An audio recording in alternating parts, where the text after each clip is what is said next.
Grand jury investigated 6 dioceses: Allentown, Harrisburg, Pittsburgh, Greensburg, Erie, and Scranton. Their work built on previous grand jury investigations into the Diocese of Philadelphia and Altoona, Johnstown, and paints a complete picture of abuse and cover-up in every diocese in Pennsylvania. The grand jury investigation began about 2 years ago because we realized during the Altoona-Johnstown investigation that the abuse and cover-up was not just limited to that region, but it was pervasive throughout the entire Commonwealth of Pennsylvania. Dozens of witnesses testified before the grand jury, detailing acts of sexual abuse by priests and how senior church officials covered up their criminal conduct, prioritizing their institution over the safety and welfare of these young boys and girls. The grand jury subpoenaed and reviewed 500,000 pages of documents, internal church documents, and official records. The abuse scarred every diocese. The cover-up was sophisticated. And all the while, church leadership kept records of the abuse and the cover-up. These documents, from the diocese's own secret archives, formed the backbone of this investigation, corroborating accounts of victims and illustrating the organized cover-up by senior church officials that stretched, in some cases, all the way to the Vatican. The term secret archives is not my term. It is how the church officials themselves referred to the troves of documents sitting in filing cabinets just feet from the bishops' desks. In each diocese, the bishops had the key to the secret archives, which contained both allegations and admissions of the abuse and the cover-up. The grand jury uncovered credible evidence of sexual abuse against 301 predator priests. As shocking as that number is, the grand jury report notes that the jurors didn't automatically name every priest mentioned in the documents and the secret archives. They actually received files on more than 400 priests, but were careful not to name names if the information was too scanty to make a reasonable determination about what had happened. Over 1,000 child victims were identified by our investigation, though the grand jury notes that they believe that number was in the thousands. As the report reads, we should emphasize that while the list of priests is long, we don't think we got them all. We feel certain that many victims never came forward and that the diocese did not create written records every single time they heard something about abuse, the grand jurors wrote. As I detail the grand jury's findings, I will use graphic language from the report that may make some uncomfortable. But these words are the only way to adequately explain the sexual abuse committed by priests upon children. This is not to be salacious. It is to share the truth, to keep a promise I made to these victims that I would, in their words, talk about what this abuse actually was, and not rely on the euphemisms that church officials used for decades to cover it up. You see, church officials routinely and purposefully described the abuse as horseplay and wrestling and inappropriate contact. It was none of those things. It was child sexual abuse, including rape, committed by grown men, priests, against children. Above all else, they protected their institution at all cost. As the grand jury found, the church showed a complete disdain for victims.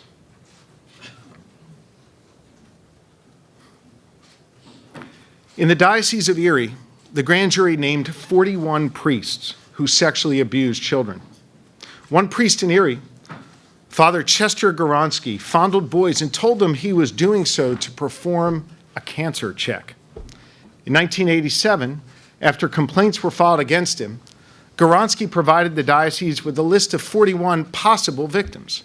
He confirmed at least 12 children he had performed this cancer check on. He had freely confessed to multiple instances of sexual abuse. Yet from 1987 until 2002, 15 years, Goronsky remained in active ministry and repeatedly was reassigned to new parishes. In the Diocese of Allentown, the grand jury named 37 priests who sexually abused children. Please help me. I sexually molested a boy, one priest, Michael Lawrence, admitted to Monsignor Anthony Montone. Montone noted the confession in a handwritten confidential memo. Even after the admission by the priest, the diocese actually ruled this experience will not necessarily be a horrendous trauma for the victim, and all the family needed was the opportunity to ventilate. And so, Father Lawrence, the admitted child molester, was left in ministry for years by 3 different bishops. In the Diocese of Greensburg, the grand jury named 20 priests who sexually abused children.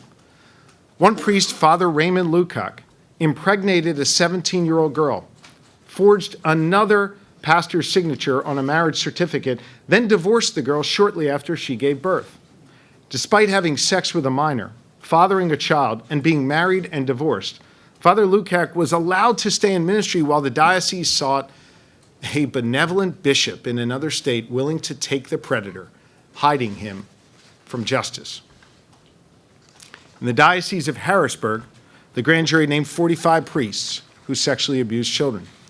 One priest, Father Joe Pease, sexually assaulted a boy repeatedly when the boy was between 13 and 15. Pease admitted to diocese officials to finding the victim naked upstairs one time in the rectory, but said it was all just horseplay and nothing sexual occurred.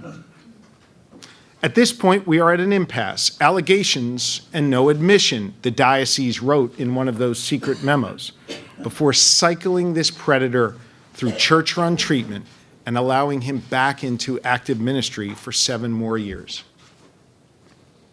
In the Diocese of Pittsburgh, the grand jury named 99 priests who sexually abused children. A group of at least 4 predator priests in Pittsburgh groomed and violently sexually assaulted young boys. One boy was forced to stand on a bed in a rectory, stripped naked, and pose as Christ on the cross for the priests.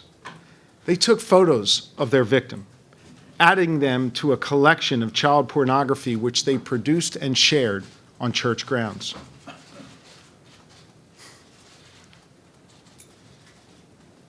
To make it easier to target their victims, the priests gave their favored boys gifts, gold crosses to wear as necklaces. The crosses were markings of which boys had been groomed for abuse.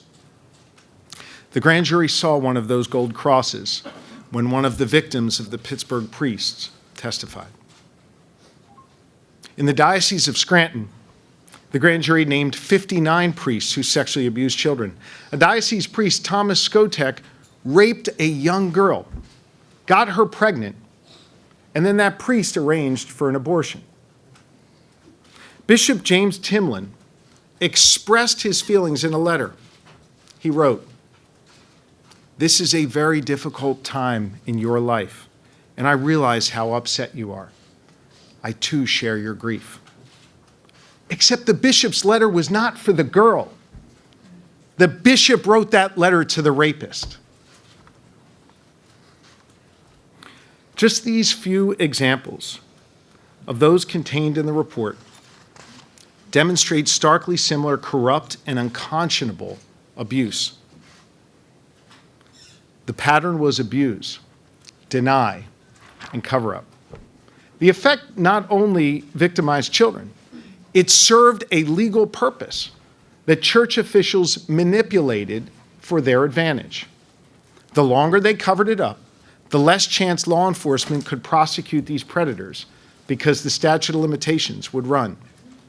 As a direct consequence of the systematic cover-up by senior church officials, almost every instance of child sexual abuse we found is too old to be prosecuted, but not every instance. The grand jury issued presentments, and we filed charges against a priest in Greensburg and a priest in Erie who sexually assaulted children. In Greensburg, we charged Father John Sweeney with sexually abusing a 7-year-old boy. Sweeney pled guilty earlier this month.